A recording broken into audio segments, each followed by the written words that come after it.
മാഷെ എന്റെ ഈ കവിത ഒന്ന് നോക്കി പറയോ എങ്ങനെയുണ്ടെന്ന്? മിടുക്കൻ, കവിതയൊക്കെ എഴുതൂലേ? നല്ല കാര്യം. ഞാൻ നോക്കി പറയാം. നോക്കട്ടെ. ഈ കവിതയുടെ ഛന്തസ് എവിടെയാ കുട്ടി? ഛന്തസ് ഇല്ലാത്തൊരു കവിതയ്ക്ക് അന്തസ്സില്ലാന്നല്ലേ പറയാ? പോട്ടെ. വൃത്തം, അലങ്കാരം എവിടെ?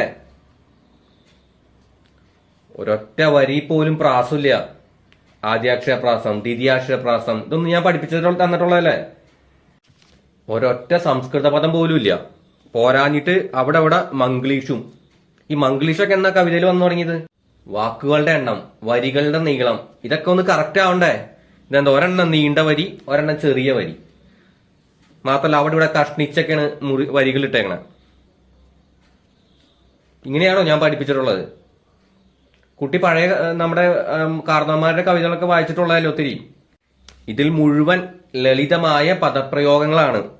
കുട്ടി, ലളിതമായ പദപ്രയോഗങ്ങൾ കവിതയ്ക്ക് നല്ലതല്ല. കവിത സാധാരണക്കാരുടേതല്ല. അതിനിച്ചിരി ബുദ്ധിയും വിവേകവും സാഹിത്യവാസന ഉള്ളവർ വായിച്ചാൽ മതി.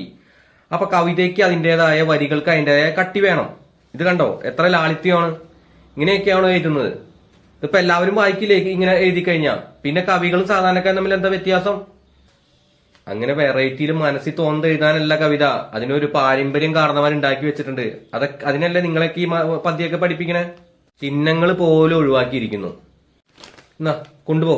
ചെന്നിട്ട് ഞാൻ ഇന്നലെ പഠിപ്പിച്ചൊരു കവിത ഇല്ലേ, വള്ളത്തോളുണ്ട, അത് നോക്കിയിട്ട് അതുപോലെ ഒരെണ്ണം എഴുതി കൊണ്ടുപോവാ ട്ടാ. ചെല്ല് ചെല്ല്.